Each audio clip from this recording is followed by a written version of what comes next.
செய்திக்குள்ளாக நாம் கடந்து செல்வோம். வாசிக்கலாம். மார்க் எழுதின சுவிசேஷத்தின் நூல் 13வது அதிகாரம் 36, 37 வசனத்தை நாம் வாசிக்க கேட்போம். நீங்கள் நினையாத வேளையில் அவன் வந்து உங்களை தூங்குகிறவர்களாக கண்டுபிடியாதபடிக்கு விழித்திருங்கள். நான் உங்களுக்கு சொல்லுகிறதை எல்லாருக்கும் சொல்லுகிறேன், விழித்திருங்கள் என்றார். அல்லேலூயா. அல்லேலூயா. இங்கே நாம் பார்க்கிறோம், விழித்திருங்கள் என்று ஆண்டவராகிய இயேசு சொல்லுகிறார். விழித்திருங்கள் அப்படின்னு சொல்லும் பொழுது ஏதோ ஒரு நித்திரையில இருந்து நாம் எழுப்பி விழித்திருக்கிறது அல்ல. இங்கே சொல்லப்பட்டதான காரியம் என்ன என்றால், நாம் ஆயத்தமாக இருக்க வேண்டும், நாம் எச்சரிக்கையாக நாம் இருக்க வேண்டும், நாம் விழிப்புள்ளவர்களாய் நாம் இருக்க வேண்டும் என்று ஆண்டவராகிய இயேசு இங்கே சொல்லுகிறார். ஒரு நாட்டினுடைய இராணுவத்தை நாம் எடுத்துக்கொண்டோம் என்றால் அவர்கள் என்ன செய்வாங்கன்னா, எப்பொழுதுமே தங்களுடைய எல்லைகளை அவர்கள் விழிப்போட கூட பாதுகாத்து கொண்டிருப்பார்கள். தங்களுடைய அண்டை நாடோ இல்லது தங்களுடைய எதிரி நாடோ அவர்கள் மேலே அவர்கள் யுத்தம் செய்தாலும் யுத்தம் செய்யாவிட்டாலும் அவர்கள் மிகவும் எச்சரிக்கையோட நாட்டினுடைய எல்லைகளிலே அவர்கள் பாதுகாத்து கொண்டிருப்பார்கள். ஆக அவர்கள் விழிப்போடு இருக்கிறபடினால தங்கள் தேசத்தை அவர்கள் பாதுகாக்கிறார்கள். அது போலதான் இங்கே ஆண்டவராகிய இயேசு சொல்லுகிறார். வாசிக்கலாம். மார்க் 13வது அதிகாரம் 32வது வசனத்தை நாம் வாசிப்போம். அந்த நாளையும் அந்த நாழிகையையும் பிதா ஒருவர் தவிர மற்றொருவனும் அறியான். பரலோகத்தில் உள்ள தூதர்களும் அறியார்கள், குமாரனும் அறியார். அந்த நாளையும் அந்த நாழிகையும் நாம் யாரும் என்ன செய்யறதில்லை, அதை நாம் அறிகிறதில்லை. அது பரலோகத்தில் இருக்கிற தேவன் ஒருவரே அதை அறிந்திருக்கிறார். எந்த நாள்? இயேசுவானவர் திரும்ப அவர் வருகிற நாளை நாம் அறியாதபடியினாலே நாம் எச்சரிக்கையோடு நாம் இருக்க வேண்டும், நாம் விழிப்புள்ளவர்களாய் இருக்க வேண்டும் என்று இயேசு சொல்லுகிறார். இங்கே மார்க்கு குறிப்பிடும் பொழுது அதை பிதாவானவர் மாத்திரம் அறிந்திருக்கிறார், தேவ தூதர்களும் அதை அறியார்கள், குமாரனும் அதை அறியார் என்று அவர் சொல்லுகிறார். அப்பொழுது நமக்கு ஒரு கேள்வி இங்கே வரலாம்.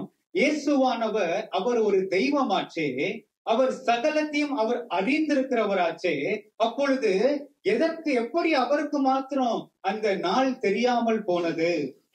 நாம் மத்தேயுவின் சுவிசேஷத்தின் நூல் 24வது அதிகாரம் 36வது வசனத்தை நாம் வாசிப்போம். அந்த நாளையும் அந்த நாழிகையையும் என் பிதா ஒருவர் தவிர மற்றொருவனும் அறியான். பரலோகத்தில் உள்ள தூதர்களும் அறியார்கள். இங்கே எப்படி போடப்பட்டிருக்கிறது என்றால், அதை பிதா ஒருவரே அறிவார், தூதர்கள் அறியார்கள். இங்கே குமாரனை பற்றி இங்கே குறிப்பிடவில்லை. மார்க்கிலே குமாரனை பற்றி குறிப்பிடுகிறார். அப்போ மார்க் இயேசுவை அங்க எப்படி அவர் வெளிப்படுத்துகிறார் என்றால், 100% இயேசுவை மனுஷகுமாரனாக அங்கே அவர் வெளிப்படுத்துகிறார், ஊழியம் செய்கிறவராக அங்கு வெளிப்படுத்துகிறார். ஏனென்றால் தேவன் தம்முடைய சிங்காசனத்தை விட்டு அவர் நம்மை போல மாம்சமும் இரத்தமும் உடையவராய் அவர் இறங்கி வந்திருக்கிறார். அதை அங்கே அவர் குறிப்பிடுகிறார். அல்லேலூயா. ஆக எப்பொழுதும் நாம் ஆயத்தமாய் நாம் இருக்க வேண்டும். தேவன் வரும் பொழுது நாம் தூங்குகிறவர்களாக அல்ல, நாம் விழிப்புள்ளவர்களாக நாம் காணப்பட வேண்டும். அல்லேலூயா. ஆகையாலதான் வசனம் 37வது வசனத்துல இயேசுவானவர் சொல்லுகிறார், நான் உங்களுக்கு சொல்லுகிறதை எல்லாருக்கும் நான் சொல்லுகிறேன். நீங்க பாருங்க, ஆண்டவர் எத்தனையோ அற்புதங்களை தேவன் செய்தார். குருடரை தேவன் பார்க்க செய்தார், மரித்தவனை தேவன் உயிரோட கூட எழுப்பினார், எத்தனையோ பிசாசுகளை தேவன் துரத்தினார். ஆனால் அங்க எல்லாம் ஆண்டவர் சொன்னது, இதை குறித்து நீ யாருக்கிட்டையும் சொல்லாத. இந்த அற்புதம், நீ பெற்ற சுகத்தை குறித்து நீ யாருக்கிட்டையும் நீ சொல்லாத என்று ஆண்டவர் சொல்லுகிறார். வாசிக்கலாம். மார்க் 7வது அதிகாரம் 36வது வசனத்தை வாசிப்போம். அதை ஒருவருக்கும் சொல்ல வேண்டாம் என்று அவர்களுக்கு கட்டளையிட்டார். அதை ஒருவருக்கும் சொல்ல வேண்டாம் என்று அவர்களுக்கு கட்டளையிட்டார். அங்கே ஒரு நபரை கொண்டு வருகிறார்கள். அவன் கொன்னை வாய் உடையவனாய் இருக்கிறான், அவன் செவிடனாய் இருக்கிறான். அப்ப அந்த நபரை இயேசு சொஸ்தமாக்கினார். அல்லேலூயா. தம்முடைய விரல்களை அவன் மேதிலே வைத்து அவர் உமிழ்ந்து அவனுடைய நாவை தொட்டு அவனுக்கு ஒரு விடுதலையை தேவன் கொடுத்தார். அங்கே வசனம் சொல்லுகிறது, அவனுடைய செவிடு திறக்கப்பட்டது, நாவில இருந்த கட்டுகள் அவிழ்க்கப்பட்டது. அல்லேலூயா. இவ்வளவு பெரிய காரியத்தை செய்த தேவன் அவனுக்கு சொன்ன ஒரு காரியம், இதை குறித்து நீ யாரிடத்திலும் சொல்லாதபடிக்கு நீ எச்சரிக்கையாயிரு. இன்னொரு வசனத்தை பார்ப்போம். லூக்கா 5வது அதிகாரம் 13வது வசனம் 14வது வசனத்தை வாசிப்போம். அவர் தமது கையை நீட்டி அவனை தொட்டு, எனக்கு சித்தம் உண்டு, சுத்தமாகு என்றார். உடனே குஷ்டரோகம் அவனை விட்டு நீங்கிற்று. அவர் அவனை நோக்கி, நீ இதை ஒருவருக்கும் சொல்லாமல் போய் உன்னை ஆசாரியனுக்கு காண்பித்து நீ சுத்தமானது நிமித்தம் மோசே கட்டளையிட்டபடியே அவர்களுக்கு சாட்சியாக வரி செலுத்து என்று கட்டளையிட்டார். அல்லேலூயா. இங்கே ஆண்டவர் சொல்லுகிறார், அது நீ ஒருவருக்கும் சொல்லாமல் உன்னை நீ ஆசாரியின் இடத்துல போய் காண்பி. குஷ்டம் பிடித்த ஒரு மனிதன் வருகிறான், அவனுடைய குஷ்டத்தை இயேசு சுகமாக்குகிறார். ஆனால் அப்பொழுதும் அங்கே ஆண்டவர் சொல்லுகிற ஒரு காரியம், இவைகளை நீ யார்கிட்டையும் நீ சொல்லாதே. ஆனால் இங்கே மார்க் 13வது அதிகாரம் 37வது வசனத்திலே இயேசுவே சொல்லுகிறார். என்ன சொல்லுகிறார்? நான் உங்களுக்கு சொல்லுகிறதை எல்லாருக்கும் சொல்லுகிறேன், விழித்திருங்கள் என்று ஆண்டவர் சொல்லுகிறார். அல்லேலூயா. இயேசுவானவர் அற்புதம் செய்யக்கூடியவர். தம்மிடம் வருகிறவர்களை தேவன் புறக்கணியாதவர். ஆனால் இயேசு எதை விரும்புகிறார் என்றால், எதை ஜனங்கள் அறிய வேண்டும் என்று இயேசு விரும்புகிறார் என்றால், நான் திரும்ப வருகிற அந்த நாளை ஜனங்கள் அறிந்திருக்க வேண்டும். அல்லேலூயா. இன்னைக்கு நமக்கு ஒரு கேள்வி, ஒருவேளை வானத்திலிருந்து இப்போ ஒரு தூதன் அப்படியே இறங்கி வந்து, இயேசுவானவர் அடுத்த வாரமோ அல்லது அடுத்த மாதமோ அவர் வருவார் என்று சொன்னால், நாம் வாழ்கிற இந்த வாழ்க்கையில இப்படியே நம்ம வாழ்வோமா அல்லது நம்முடைய வாழ்க்கையில ஒரு மாற்றம் ஏற்படுமா? நம்முடைய வாழ்க்கையில ஒரு மாற்றம் ஏற்படும் என்று சொன்னால், நாம் விழிப்புள்ளவர்களாய் இருக்கவில்லை. நம்முடைய வாழ்க்கை வேறு விதமாக மாற்றப்படும் என்று சொன்னால், நாம் ஆயத்தம் உள்ளவர்களாய் இருக்கவில்லை. அல்லேலூயா. ஆகையாலதான் ஆண்டவர் சொல்லுகிறார், அவர் வருகிற நாளையும் நாளிகையும் நாம் அறியாமல் இருக்கிறபடியால் நாம் எப்பொழுதும் விழிப்புள்ளவர்களாய் நாம் இருக்க வேண்டும். அல்லேலூயா. அப்போ விழித்திருங்கள் அப்படின்னு சொன்னா எப்படி நாம் விழித்திருப்பது? தேவனுடைய வார்த்தையை நாம் விழிப்போட கேட்க வேண்டும். தேவனுடைய வார்த்தையை நாம் விழிப்போட கேட்கிறவர்களாக மாத்திரமல்ல, அந்த வார்த்தையின்படி நாம் நடக்கிறவர்களாயும் இருக்க வேண்டும். அப்போஸ்தலர் 20வது அதிகாரம் 9வது வசனத்தை வாசிப்போம். அப்பொழுது ஐத்திகு என்னும் பெயர் கொண்ட ஒரு வாலிபன் ஜன்னலில் உட்கார்ந்திருந்து பவுல் நெடுநேரம் பிரசங்கம் பண்ணி கொண்டிருக்கையில் மிகுந்த தூக்கமடைந்து நித்திரை மயக்கத்தினால் சாய்ந்து 3ஆம் மெத்தையில் இருந்து கீழே விழுந்து மரித்தவனாய் எடுக்கப்பட்டான். பவுல் நெடு நேரமாய் அவர் பிரசங்கித்துக் கொண்டிருக்கிறார். ஆனால் அங்கே இருக்கிற ஐத்திகு என்பவன் தேவனுடைய வார்த்தையை கேட்காதபடி அவன் தூங்கி போனான். அவன் தூங்கினபடியினாலே அவன் 3ஆம் மாடியிலிருந்து அவன் கீழே விழுந்தான். அவனை மரித்தவனாக அவனை எடுத்தார்கள் என்று நாம் அங்கே பார்க்கிறோம். அங்கே மருத்துவராகிய லூக்காவும் அந்த கூட்டத்திலே அவர் இருந்தபடியினாலே அவன் மரித்து விட்டான் என்பதை அவர் அங்கே உறுதிப்படுத்துகிறார். அதற்கு பிற்பாடு பவுல் வந்து அவரை எழுப்புகிறார். ஆனால் தேவனுடைய வார்த்தையை இன்றைக்கு கேட்க வந்திருக்கிறனா நாம் தூங்குகிறவர்களாய் இருக்கக்கூடாது. தேவனுடைய சத்தத்தை கேட்க வந்திருக்கிறனா நாம் தூங்குகிறவர்களா இருக்கக்கூடாது. நாம் விழிப்புள்ளவர்களா இருக்க வேண்டும். அல்லேலூயா. ஒரு முறை ஒரு போதகர் ஒரு பிரசங்கம் பண்ணி கொண்டிருந்தார். ஆண்டவருடைய வருகையை குறித்து ரொம்ப வல்லமையா அவர் பிரசங்கம் பண்ணி கொண்டிருந்தார். இதோ நான் சீக்கிரமாய் வருகிறேன் என்ற அந்த தலைப்புல அவர் பிரசங்கம் பண்ணி கொண்டிருக்கும் பொழுது முன்பதாக இருக்கிற ஒரு நபர் அது சரியாக அவர் கவனிக்காமல் அப்படியே அவர் உட்கார்ந்து கேட்டுட்டு இருக்கார். அப்போ அந்த போதகர், இதோ நான் சீக்கிரமாய் வருகிறேன், இதோ நான் சீக்கிரமாய் வருகிறேன், இதோ நான் சீக்கிரமாய் வருகிறேன் என்று அவர் 3 முறை சொல்கிறார். 3வது முறை அவர் சொல்லும் பொழுது அவர் இருந்த அந்த மேடை சரிஞ்சு அந்த நபர் மேல போய் அவர் விழுகிறார். விழுந்தோன்னு போதகர் சொல்றாரு, பிரதர் என்னை மன்னிச்சுக்கிடுங்க அப்படின்னு அவர் சொல்லும் பொழுது அந்த நபர் சொல்றாரு, இல்ல பாஸ்டர் உங்க மேல தப்பு இல்ல, நீங்க நான் சீக்கிரமா வரேன்னு சொல்லும் போதே நான் என்ன செஞ்சிருக்கணும், நான் இங்க இருந்து எழுந்து போய் வேற இடத்துல உட்கார்ந்து இருக்கணும். நீங்க 3 முறை சொல்லியும் நான் என்ன செய்யல, நான் எழும்பல, நான் அங்கேயே நான் உட்கார்ந்து இருந்தனால நான் தான் உங்ககிட்ட என்ன கேட்கணும், மன்னிப்பு கேட்கணும். ஆக ஆலயத்துல தேவனுடைய வார்த்தையை நம்ம கேட்க வரும் பொழுது நாம் தூங்கி கொண்டோ நம்முடைய சிந்தையை வேற எங்கோ வைத்துக் கொண்டோ நாம் தேவனுடைய வார்த்தையை கேட்க கூடாது. தேவனுடைய வார்த்தையை நாம் வாஞ்சையோட, விழிப்போட, தாகத்தோட நாம் கேட்க வேண்டும். ஹல்லேலூயா. எலிசா தீர்க்கதரிசியின் இடத்திலே நாகமான் என்கிற ஒரு மனிதர் வருகிறார். அப்பொழுது எலிசா சொல்லி அனுப்புகிறார், நீ போய் யோர்தானிலே 7 முறை நீ மூழ்கி எழும்பு, உன்னுடைய குஷ்டம் உன்னை விட்டு நீங்கும் என்று அவர் சொல்லுகிறார். இப்போ நாகமான் வந்தார், தீர்க்கதரிசனுடைய வார்த்தையை அவர் கேட்டார். இப்போ சுகம் உண்டாக வேண்டுமானால், அவருக்கு ஒரு விடுதலை கிடைக்க வேண்டுமானால் இப்ப அவர் என்ன செய்யணும், அந்த வார்த்தையின்படி அவர் செய்ய வேண்டும். அல்லேலூயா. வாசிக்கலாம் 2 ராஜாக்கள் 5வது அதிகாரம் 12வது வசனத்தை வாசிக்க கேட்போம்.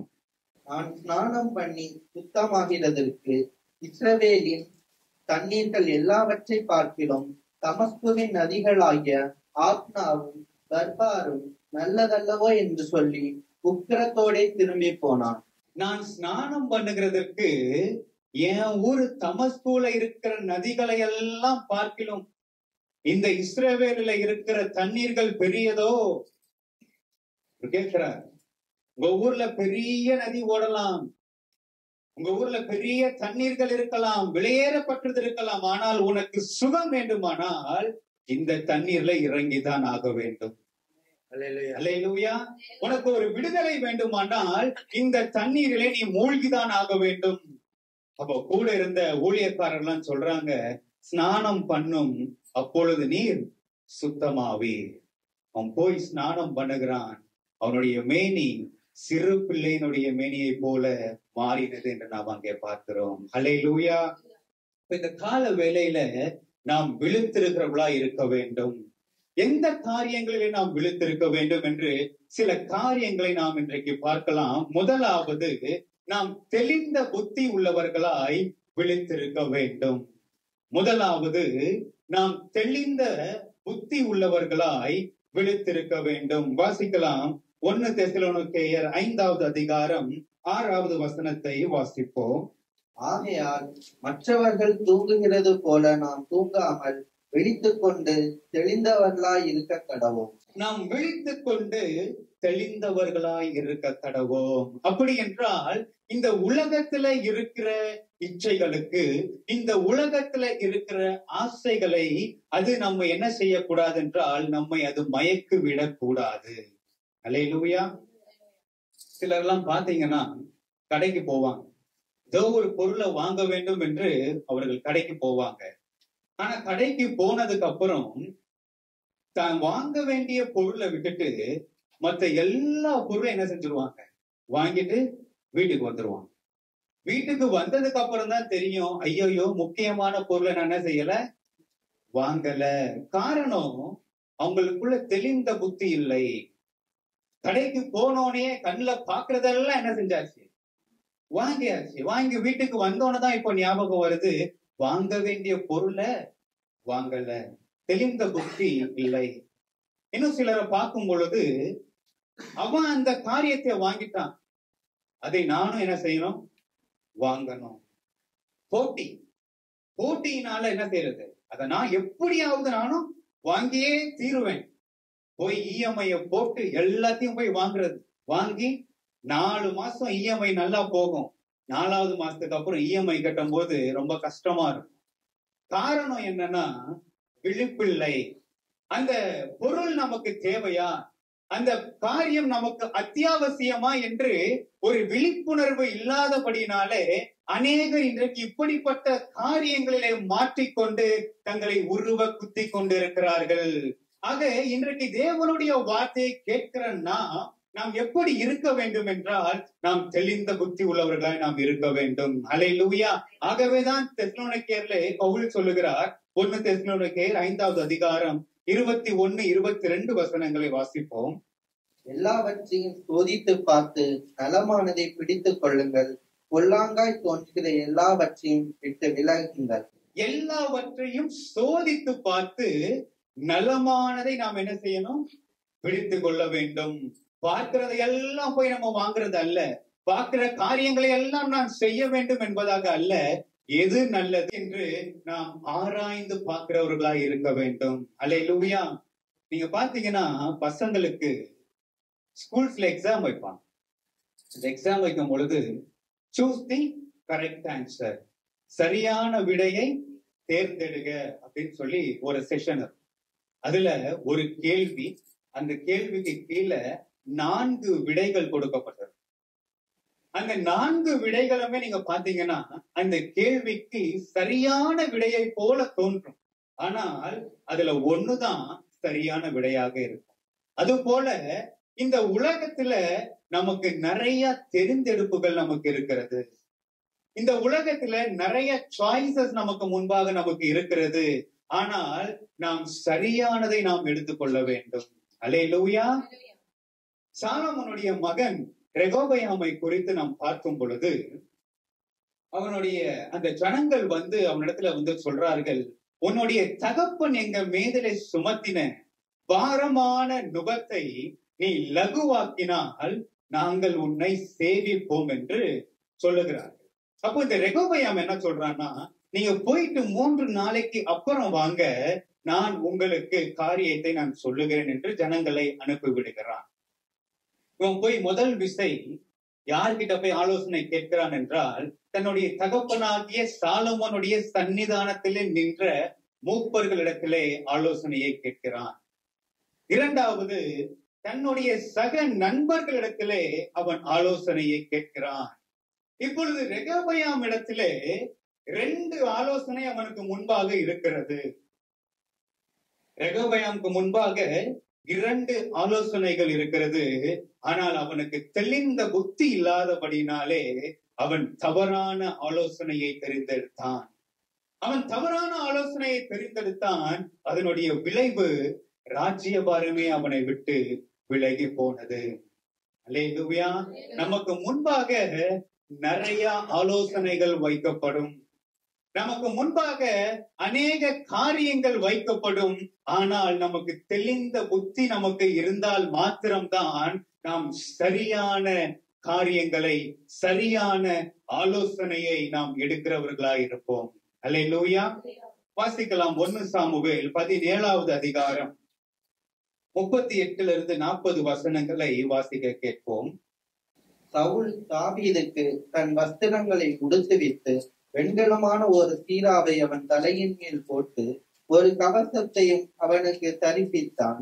அவனுடைய பட்டயத்தை தாவீது தன் வஸ்திரங்கள் மேல் கட்டி கொண்டு அதிலே அவனுக்கு பழக்கம் இல்லாததினால் நடந்து பார்த்தான். அப்பொழுது தாவீது சவுலை நோக்கி, நான் இவைகளை போட்டுக் கொண்டு போக கூடாது, இந்த அபியாசம் எனக்கு இல்லை என்று சொல்லி அவைகளை களைந்து போட்டு தன் தடியை கையிலே பிடித்து கொண்டு ஆற்றில் இருக்கிற 5 கூழாங்கல்களை தெரிந்தெடுத்து அவைகளை மேய்ப்பதற்குரிய தன்னுடைய அடைப்ப பையிலே போட்டு தன் கவனை தன் கையிலே பிடித்து கொண்டு அந்த பெலிஸ்தன் அண்டையிலே போனான். அங்கே பார்க்கிறோம், சவுல் ராஜா தன்னுடைய வஸ்திரங்களை தாவீதுக்கு கொடுக்கிறார். ஒரு ராஜாவுடைய வஸ்திரம் அது எவ்வளவு விசேஷித்தமாக அது இருக்கும், அது எத்தனை பாதுகாப்பு, அந்த செக்ஸ் எல்லாம் அது பண்ணிருப்பாங்கல்ல, அது எவ்வளவு பாதுகாப்பு, அதனுடைய உறுதியெல்லாம் அதை அவர்கள் சோதித்துதான் என்ன செய்வாங்க, ராஜாவுக்கு போய் கொடுப்பார்கள். மற்ற வீரர்களுக்கு கொடுப்பதை காட்டிலும் அதிக கவனம் ராஜாவினுடைய பாதுகாப்புக்கு கொடுக்கப்படும். அவ்வளவு பெரிய விலையேற பெற்ற அந்த வஸ்திரத்தை ராஜா வந்து தாவீதுக்கு கொடுக்கிறார். தன்னுடைய வாளையே கொண்டு வந்து தாவீதின் இடத்திலே அவர் கொடுக்கிறார். ராஜாவுடைய பட்டயம் அது எவ்வளவு கூர்மை உள்ளதாக அது இருக்க வேண்டும், அதையே வந்து தாவீதின் இடத்துல அவர் கொடுக்கிறார். ஆனால் தாவீது அதை எல்லாம் அவர் போட்டு பார்த்து அவர் சொல்றாரு, இந்த அப்பியாசம் எனக்கு இல்லை, இந்த அப்பியாசம் எனக்கு இல்லை. எதிராளியாக கோலியாத் எப்படி நிற்கிறான்னு சொன்னா, அவன் ஒரு பெரிய கேடயத்தை வைத்து அவன் நின்று கொண்டிருக்கிறான். அவன் ஒரு பெரிய வாளை வைத்து அவன் நின்று கொண்டிருக்கிறான். எதிராளி அப்படி இருக்கிறபடியினால நானும் அந்த வஸ்திரத்தை உடுத்தி கொண்டுதான் போவேன் என்று தாவீது அங்கே சொல்லவில்லை. இது எனக்கு அப்பியாசம் இல்லை. அல்லேலூயா. அது ராஜாவே கொடுத்தாலும் சரி, எனக்கு அது தேவையில்லை என்றால் அது எனக்கு வேண்டாம். அல்லேலூயா. இன்றைக்கு தேவனுடைய பிள்ளைகளுடைய வாழ்க்கையில நாமும் அப்படித்தான் இருக்க வேண்டும். எல்லாமே நமக்கு கிடைக்கிறது என்று சொல்லி எல்லாவற்றையும் நாம் போய் வாங்குகிறவர்களா இருக்கக்கூடாது. இலவசமா தானே வருகிறது, அதை வாங்கினால் என்ன என்று அதனால போய் நாம் வாங்கிவிடக் கூடாது. நாம் யோசிக்க வேண்டும், அதை நாம் ஆராய்ந்து பார்க்க வேண்டும். இது எனக்கு நன்மையை கொண்டு வருமா அல்லது இது எனக்கு தீமையை கொண்டு வருமா? அல்லேலூயா.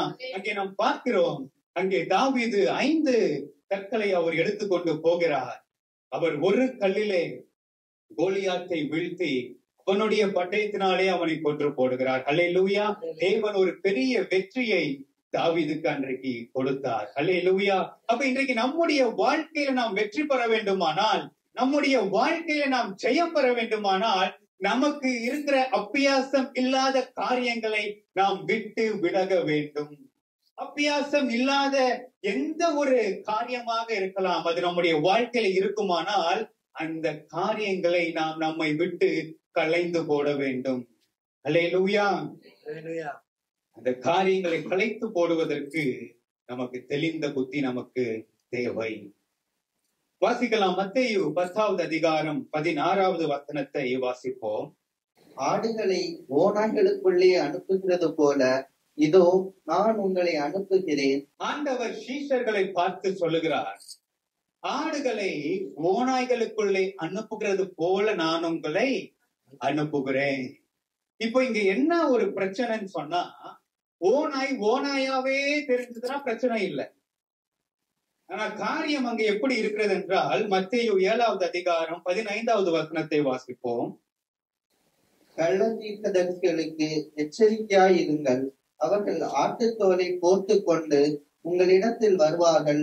உள்ளத்திலோ அவர்கள் பட்சிக்கிற ஓநாய்கள். ஆட்டுத்தோலை போர்த்தி கொண்டு உங்களிடத்தில் வருவார்கள், உள்ளத்திலோ பட்சிக்கிற ஓநாய்கள். ஓநாய் ஓநாயாகவே இருந்தால் நாம் ஈஸியா என்ன செஞ்சிடலாம், இனம் கண்டிடலாம்.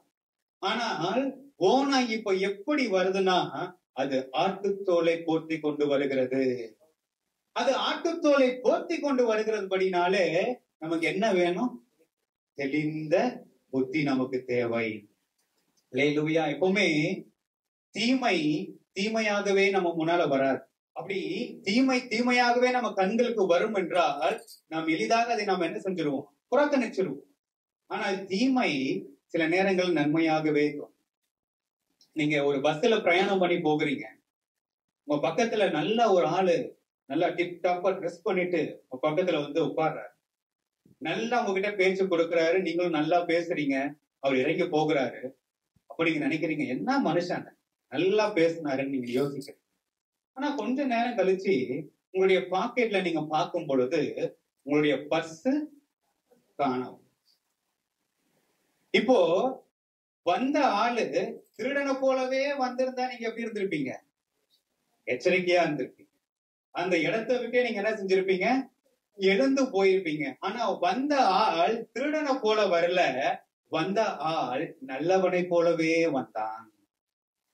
ஆக அவன் திருடன் என்பது நீங்க எப்போ நீங்க அறிந்து கொள்கிறீங்கன்னு சொன்னா, உங்களுடைய பணம் காணாமல் போனதுக்கு அப்புறம், உங்களுடைய பர்ஸ் காணாம போனதுக்கு அப்புறம் தான் தெரிகிறது வந்தவன் திருடன்.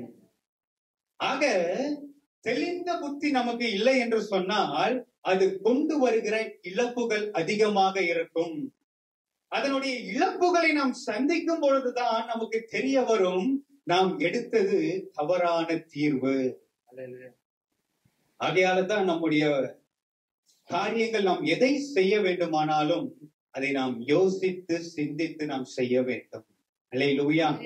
எங்க அம்மா அடிக்கடி சொல்லுவாங்க, ஒரு கோபம் கொண்டு கிணத்துல விழுந்துட்டாலும் அடுத்து 100 கோபம் கொண்டாலும் என்ன செய்ய முடியாதான்? கிணத்துல இருந்து எழும்ப முடியாது.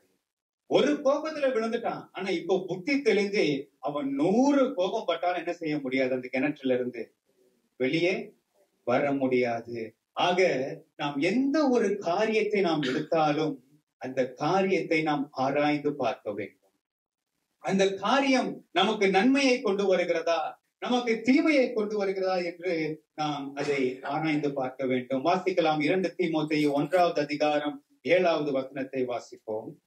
தேவன் நமக்கு பயமுள்ள ஆவியை கொடாமல் பலமும் அன்பும் தெளிந்த புத்தியுமுள்ள ஆவியை கொடுத்திருக்கிறார். தேவன் நமக்கு தெளிந்த புத்தி உள்ள ஆவியே தேவன் கொடுக்கிறார். அல்லேலூயா. இந்த உலகம் கொடுக்கிற விதமான அறிவை தேவன் கொடுக்கிறது இல்ல. உலகம் அறிவை கொடுக்கும், ஆனால் தேவன் நமக்கு ஞானத்தை தருகிறவர். தேவன் நமக்கு தெளிந்த புத்தியை அவர் நமக்கு தருகிறவர். அல்லேலூயா. ஆக ஒரு காரியத்துக்கு நாம் உத்தரவு கொடுக்கும் பொழுதும், ஒரு காரியத்தை நாம் துவங்கும் பொழுதும், ஒரு காரியத்தை குறித்து நாம் அதை செயல்படுத்தும் பொழுதும் நமக்குள்ளாக என்ன இருக்கணும்னு கேட்டீங்கன்னா தெளிந்த புத்தி இருக்க வேண்டும். அந்த தெளிந்த புத்தியை தேவன் நமக்கு தருகிறவராய் இருக்கிறார். அல்லேலூயா. நம்முடைய ஜெபங்கள் எப்படி இருக்கணும்னு சொன்னா, ஆண்டவரே, இந்த உலகத்துல ஒரு ஜெயமுள்ள ஒரு வாழ்க்கையை நான் வாழ்வதற்கு, ஒரு வெற்றியுள்ள ஒரு வாழ்க்கையை வாழ்வதற்கு எனக்கு தெளிந்த புத்தியை நீ தாரும் ஆண்டவரே. அல்லேலூயா. அவர் தெளிந்த புத்தியை நமக்கு தருகிறவர். முதலாவது, தெளிந்த புத்தி உள்ளவர்களாய் நாம் விழித்திருக்க வேண்டும். 2வது, ஜெபத்திலே விழித்திருக்க வேண்டும். 2வது, ஜெபத்திலே விழித்திருக்க வேண்டும். வாசிக்கலாம். லூக்காவின் நற்செய்தி நூல் 21வது அதிகாரம் 36வது வசனத்தை வாசிப்போம். ஆகையால் இனி சம்பவிக்க போகிற இவைகளுக்கெல்லாம் நீங்கள் தப்பி மனுஷகுமாரனுக்கு முன்பாக நிற்க பாத்திரவான்களாக எண்ணப்படுவதற்கு எப்பொழுதும் ஜெபம் பண்ணி விழித்திருங்கள் என்றார். எப்பொழுதும் ஜெபம் பண்ணி விழித்திருங்கள் என்றார். இனி சம்பவிக்க போவது அப்படின்னு சொல்லும் பொழுது சீஷர்கள் இயேசுவின் இடத்துல கேட்கிறார்கள், உம்முடைய வருகைக்கும் உலகத்தின் முடிவுக்கும் அடையாளம் என்ன? அப்போ ஆண்டவராகிய இயேசு அங்கே அநேக காரியங்களை அவர்களுக்கு சொல்லுகிறார். கடைசி நாட்களிலே கொள்ளை நோய்கள் வரும், பஞ்சங்கள் வரும், யுத்தங்கள் எழும்பும், பூமி அதிர்ச்சிகள் உண்டாகும், இப்படி பல காரியங்களை இயேசுவானவர் சொல்லுகிறார். நாம் மத்தேயு 24வது அதிகாரத்திலே அதை நாம் வாசிக்கிறோம். ஆக இப்படிப்பட்ட காரியங்கள் வரும் பொழுது அந்த நாட்கள் எப்படி இருக்குமானால் அது உபத்திரவம் மிக்க நாட்களாக இருக்கும். ஆக அந்த நாட்களிலே நம்ம விசுவாசத்தை விட்டு நாம் வழுகி போகாதபடிக்கு நாம் எப்படி இருக்க வேண்டும் என்று ஆண்டவர் சொல்லுகிறார் என்றால், நாம் ஜெபத்திலே விழித்திருக்க வேண்டும். அல்லேலூயா. இயேசுவானவர் வரப்போகிறார். அவர் எப்பொழுது வருவார் என்பது நமக்கு முக்கியம் அல்ல. காரணம், வாசிக்கலாம். அப்போஸ்தலர் 1வது அதிகாரம் 7வது வசனத்தை வாசிப்போம். அதற்கு அவர், பிதாவானவர் தம்முடைய ஆதீனத்திலே வைத்திருக்கிற காலங்களையும் வேலைகளையும் அறிகிறது உங்களுக்கு அடுத்ததல்ல. பிதாவானவர் வைத்திருக்கிற காலங்களையும் வேலைகளையும் அறிகிறது நமக்கு அடுத்த காரியம் அல்ல. நமக்கு அது தேவையில்லை. நமக்கு ஒண்ணு தெரியும், இயேசுவானவர் வரப்போகிறார். அல்லேலூயா. அப்ப இயேசுவானவர் வரும் பொழுது நாம் ஆயத்தமாய் இருக்கிறோமா என்பதுதான் அங்கே முக்கியம். அல்லேலூயா. கடைசி நாட்களிலே கொடிய உபத்திரவம் உண்டாகிறபடினாலே நாம் விசுவாசத்தை விட்டு விலகாதபடிக்கு எப்படி இருக்கணும்னா, நாம் எச்சரிக்கையாய் நாம் இருக்க வேண்டும், நாம் விழிப்புள்ளவர்களாய் நாம் இருக்க வேண்டும் என்று இயேசு சொல்லுகிறார். அல்லேலூயா. அதுதான் ஆண்டவர் பரமண்டல ஜெபத்திலே நம்மை சொல்லி கொடுத்தது. சோதனைக்கு உட்பட பண்ணாமல் என்னை தீமையிலிருந்து ரட்சித்துக் கொள்ளும்.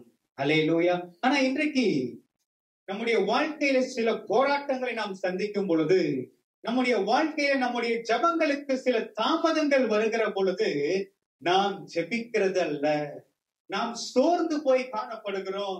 நாம் தேவனை நோக்கி நாம் கூப்பிடுகிறது இல்லை. ஆண்டவராகிய தேவன் சொல்லுகிறார். வாசிக்கலாம். ஏசாயாவின் தீர்க்கதரிசன புத்தகம் 43வது அதிகாரம் 21லிருந்து 22 வசனங்களை வாசிப்போம். இந்த ஜனத்தை எனக்கென்று ஏற்படுத்தினேன், இவர்கள் என் துதியை சொல்லி வருவார்கள். ஆனாலும் யாக்கோபே, நீ என்னை கூப்பிடவில்லை. இஸ்ரவேலே, நீ என்னை குறித்து மனம் சஞ்சலித்து போனாய். தேவன் சொல்லுகிறார், இந்த ஜனத்தை நான் எனக்கென்று நான் ஏற்படுத்தினேன். இவர்கள் என் துதியை சொல்லி வருவதற்காக நான் தெரிந்து கொண்டேன். அப்போ அவர்களுக்கு வருகிற இடுக்கண்களுக்கு மத்தியில, அவங்களுக்கு வருகிற தேவைகளுக்கு மத்தியில, அவங்களுக்கு வருகிற நெருக்கத்தின் மத்தியில அவர்கள் என்னை நோக்கி கூப்பிடுவார்கள். நான் அவர்களை விடுவிப்பேன். அவர்கள் என்னை துதிப்பார்கள். அல்லேலூயா. அதற்குதான் தேவன் மனிதனை உண்டாக்கினார். ஆனால் அங்கே நாம் வாசிக்கிறோம், இப்பொழுதும் யாக்கோபே நீ என்னை நோக்கி கூப்பிடவில்லை. இஸ்ரவேலே நீ என்னை குறித்து மனம் சலித்து போனாய் என்று அங்கே ஆண்டவர் சொல்லுகிறார். நம் வேதாகமத்தில் யாப்பேசை குறித்து நாம் பார்க்கும் பொழுது, யாப்பேச அந்த பைபிள்லயே பாத்தீங்கன்னா ரொம்ப ஒரு சின்ன கேரக்டர். யாருன்னா இந்த யாப்பேஸ். பரிசுத்த ஆவியானவர் 3 வசனத்துக்குள்ளாக யாப்பேசுடைய முழு வரலாறையும் ஆண்டவர் அங்கே முடித்து விட்டார்.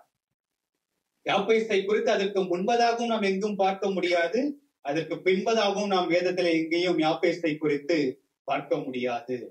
1 நாளாகமம் 4வது அதிகாரம் 9-10 வசனங்களை வாசிப்போம். யாபேஸ் தன் சகோதரரை பார்க்கிலும் கனம் பெற்றவனாய் இருந்தான். அவன் தாய், நான் துக்கத்தோடே அவனை பெற்றேன் என்று சொல்லி அவனுக்கு யாபேஸ் என்று பெயரிட்டாள். யாபேஸ் இஸ்ரவேலின் தேவனை நோக்கி, தேவரீர் என்னை ஆசீர்வதித்து என் எல்லையை பெரிதாக்கி உமது கரம் என்னோடு இருந்து தீங்கு என்னை துக்கப்படுத்தாத படிக்கு அதற்கு என்னை விலக்கி காத்தருளும் என்று வேண்டிக் கொண்டான். அவன் வேண்டிக் கொண்டதை தேவன் அருளினார். அல்லேலூயா. யாப்பேசனுடைய தாய் அவனுக்கு ஒரு பெயரை வைக்கிறார்கள்.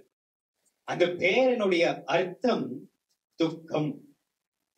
எந்த ஒரு தகப்பனோ எந்த ஒரு தாயோ தன்னுடைய குழந்தைக்கு துக்கம் அப்படின்னு சொல்லி என்ன செய்ய மாட்டாங்க, பெயரை வைக்க மாட்டார்கள் இல்லையா? எல்லா தாய்மார்களுமே கடுமையான ஒரு வேதனைக்குள்ளாக பிரவேசித்துதான் குழந்தையை பெற்றெடுப்பார்கள். ஆனால் அந்த குழந்தையை பார்த்ததுக்கு பின்பதாக அவங்களுடைய வேதனைகள் என்னவாயிடும்னா அது மறைந்து போய்விடும். அவர்களுக்குள்ளாக ஒரு சந்தோஷம் வந்துவிடும். ஆனால் இங்க யாப்பேசினுடைய தாய் அவனை பெற்று எடுத்ததற்கு பின்பதாக கூட அவனுக்கு ஒரு பெயரை வைக்கிறார்கள், யாப்பேஸ். அதற்கு துக்கம் என்று அர்த்தம். ஜனங்கள் எல்லாரும் அவனை துக்கம் என்றுதான் கூப்பிடுகிறார்கள். ஆனால் யாப்பேசுக்கு ஒரு நம்பிக்கை, என்னை எல்லாரும் என்னை துக்கம் என்று கூப்பிட்டாலும் என்னை ஆசீர்வதிக்கிற தேவன் எனக்கு இருக்கிறார். அந்த தேவனை நோக்கி நான் கூப்பிடும் பொழுது அந்த தேவன் என்னை ஆசீர்வதிக்கிறவர். அல்லேலூயா. அவர் என்னுடைய எல்லையை பெரிதாக்கி, வாசிங்க, எல்லையை பெரிதாக்கி உமது கரம் என்னோடு இருந்து தீங்கு என்னை துக்கப்படுத்தாதபடிக்கு அதற்கு என்னை விலக்கி காத்தருளும் என்று வேண்டிக் கொண்டான். தீங்கு என்னை துக்கப்படுத்தாதபடிக்கு அதற்கு என்னை விலக்கி காத்தருளும். அல்லேலூயா. வசனம் சொல்லுகிறது, அவன் வேண்டிக் கொண்டதை தேவன் அருளினார். அல்லேலூயா.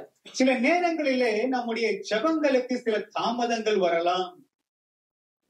சில நேரங்களிலே தேவன் நம்முடைய ஜெபங்களுக்கு பதில் கொடுக்காதது போல இருக்கலாம். நீங்க வாசிக்கும் பொழுது யோவான் 16வது அதிகாரம் 24வது வசனத்தை நீங்க வாசிங்க. இதுவரைக்கும் நீங்கள் என் நாமத்தினாலே ஒன்றும் கேட்கவில்லை, கேளுங்கள், அப்பொழுது உங்கள் சந்தோஷம் நிறைவாய் இருக்கும்படி பெற்றுக்கொள்வீர்கள். இதுவரைக்கும் நீங்க என் நாமத்தினாலே எதையும் கேட்கவில்லை, கேளுங்கள், அப்பொழுது உங்கள் சந்தோஷம் நிறைவாய் இருக்கும்படி அவைகளை நீங்கள் பெற்றுக் கொள்வீர்கள். அல்லேலூயா. எது நிறைவாகுது? சந்தோஷம்.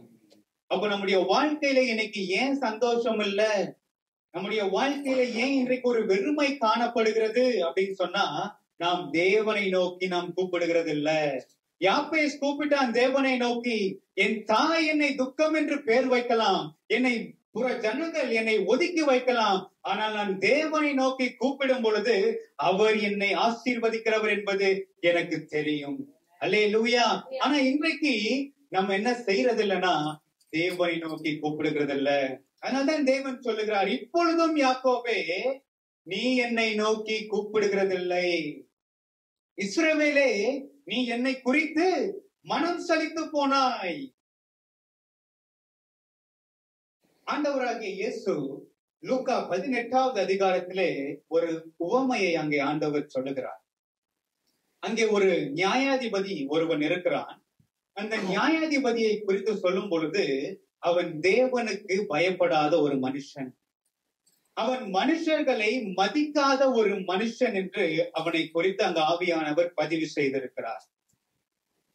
ஆனால் அந்த பட்டணத்திலே ஒரு விதவையும் இருக்கிறாங்க. அவர்களுக்கு தங்கள் எதிராளிகளிடத்திலே ஒரு வழக்கு தீர்க்க வேண்டும், ஒரு நியாயம் அவர்களுக்கு கிடைக்க வேண்டும் என்று சொல்லி அந்த நியாயாதிபதியிடத்திலே அவர்கள் போகிறார். ஆனால் அங்கே ரொம்ப நாளா அந்த நியாயாதிபதிக்கு அங்க அவனுக்கு மனசே வரவில்லை என்று நாம் அங்கே வாசிக்கிறோம். ஆனாலும் இந்த விதவை அம்மாவினுடைய தொடர்ந்து அவர்கள் போய் கேட்டுக்கொண்டே இருக்கிறபடியினாலே அவன் இவர்களுக்கு இறங்க வேண்டும் என்று அவன் தன்னுடைய மனதிலே அவன் தீர்மானிக்கிறான். நல்லா கவனிங்க, அந்த விதவையினுடைய முயற்சி தான் அவர்களுக்கு நியாயத்தை கொண்டு வந்தது. அது போலதான் ஆண்டவராகிய இயேசுவும் நம்ம இடத்துல எதிர்பார்க்கிறார். அந்த விதவை தாயை நாம் நமக்கு மாதிரியாக வைத்துக் கொண்டு நாம் இடைவிடாமல் நாம் ஜெபம் பண்ணுகிறவர்களாய் இருக்க வேண்டும். நாம் ஜெபத்திலே நாம் விழித்திருக்கிறவர்களாய் இருக்க வேண்டும். ஒரு அநியாயம் செய்கிற ஒரு நியாயாதிபதியே நியாயம் செய்வானானால் கர்த்தரை நோக்கி இரவும் பகலும் காத்து கொண்டிருக்கிற தம்முடைய ஜனங்களுக்கு தேவன் நியாயம் செய்யாமல் இருப்பாரோ? அவர் சீக்கிரத்திலே அவர் நியாயம் செய்வார். அல்லேலூயா. அவர் சீக்கிரத்திலே அவர் நியாயம் செய்வார். அந்த சீக்கிரத்திலே என்று சொல்லுவது அது நம்முடைய வேலை அல்ல. நம்முடைய நேரமும் தேவனுடைய நேரமும் ஒரே மாதிரி கிடையாது. தேவன் சரியான நேரத்திலே அவர் நமக்கு செய்வார். தேவன் சரியான நேரத்திலே நமக்கு உதவிகளை செய்வார். தேவன் சரியான நேரத்திலே நம்மை ஆசீர்வதிப்பார். தேவன் சரியான நேரத்திலே நம்மை உயர்த்துவார். ஆக அது வரைக்கும் நாம் ஜெபத்திலே நாம் விழித்திருக்க வேண்டும். நாம் சோர்ந்து போய் நம்முடைய ஜெபத்தை நாம் விட்டுவிடக் கூடாது. நாம் ஜெபத்திலே நாம் விழித்திருக்கிறவர்களாய் காண வேண்டும். அல்லேலூயா. அதுதான் ஆண்டவர் விரும்புகிறார். ஆமென். முதலாவது ஒரு காரியத்தை குறித்து பார்த்தோம். முதலாவது நாம் தெளிந்த புத்தி உள்ளவர்களாய் நாம் விழித்திருக்க வேண்டும். இரண்டாவது நாம் ஒரு காரியத்தை பார்த்தோம், நாம் ஜெபத்திலே நாம் விழித்திருக்க வேண்டும். மூன்றாவது ஒரு காரியத்தை குறித்து பார்க்கலாம். மூன்றாவது தேவனுடைய வருகையை எதிர்பார்த்து விழித்திருக்க வேண்டும். மூன்றாவது தேவனுடைய வருகையை எதிர்பார்த்து விழித்திருக்க வேண்டும். வாசிக்கலாம். மத்தேயுவின் சுவிசேஷத்தின் நூல் 24வது அதிகாரம் 42வது வசனம். உங்கள் ஆண்டவர் இந்த நாளிலே வருவார் என்று நீங்கள் அறியாதிருக்கிறபடியினால் விழித்திருங்கள். கிறிஸ்து வருகிற நாளை நாம் அறியாத காரணத்தினாலே நாம் எப்பொழுதும் விழித்திருக்கிறவர்களாய் இருக்க வேண்டும். நாம் எப்பொழுதும் ஆயத்தம் உள்ளவர்களாய் நாம் இருக்க வேண்டும்.